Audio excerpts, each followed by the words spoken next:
Does your mascara smudge? If so, today I'm going to be showing you a super simple technique by which you can avoid the smudging. And if you do smudge, I'll show you how to get it off in a blink. So if you're ready, let's begin.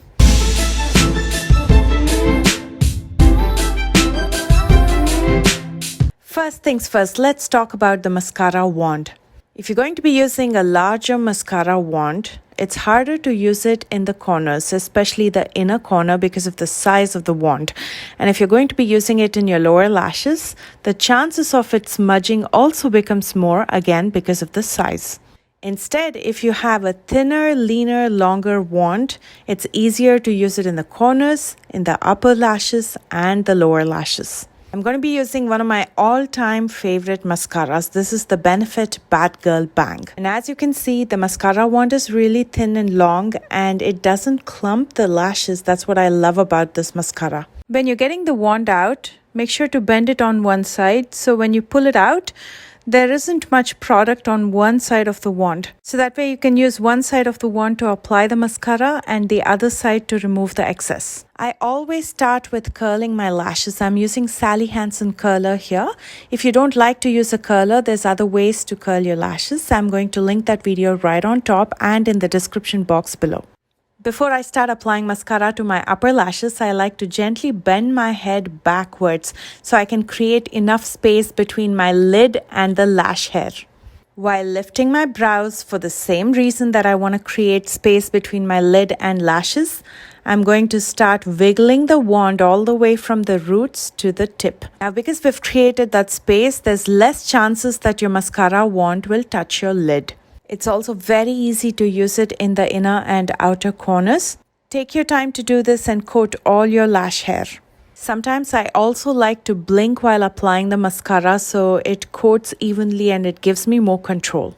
As you can see, there's no smudging, and again, I love this mascara because it doesn't clump. Your lashes will look natural, but just a better version of your natural lashes. Now for the lower lashes, here's the trick. Use some translucent powder under your lashes before you start applying the mascara. I'm using Bare Minerals here. You can use any powder that you have. And like we bend the head backwards with the upper lashes, a lot of people like to bend their head forwards before they apply mascara in their lower lashes. But what I personally like to do and what I've found more effective is to squint your eyes before you start applying the mascara. I feel like that lifts the lower lashes and gives me more control. Again, make sure to coat every lash hair. I personally like a doll eye look with a lot of mascara in my lower lashes, but if you don't prefer that, you can go lighter as well. Take your time to do this and coat all your lash hair.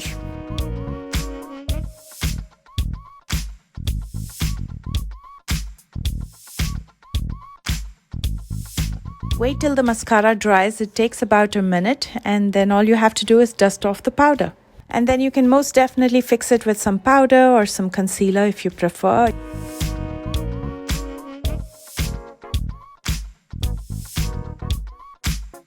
What happens when you apply mascara to your lower lashes and you end up smudging on the powder? Let's add one more smudge. Again, all you have to do is wait for a minute till the mascara completely dries and then dust off the powder. That way the mascara will not spread everywhere. You'll still get a faint stain which can be easily corrected with a concealer. Now, what if you don't follow any of these and you end up using a bigger wand and you end up smudging? How do you remove the stain? Do not use a Q-tip, don't use a cleanser. It's going to make it even worse, especially if you have your base makeup on already. Instead, let it completely dry. It'll take a minute, but it is going to dry completely. And then all you have to do is take a dry, clean, spoolie brush. This one is from Benefit Cosmetics. You can use whatever you have.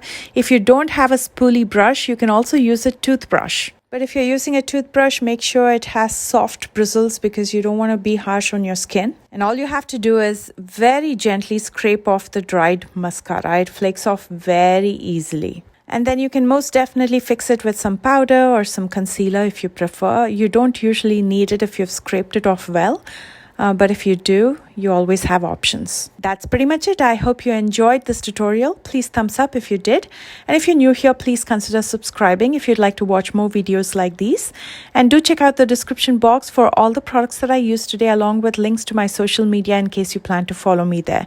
Stay tuned for an exciting tutorial on different types of mascara wands right after this tutorial.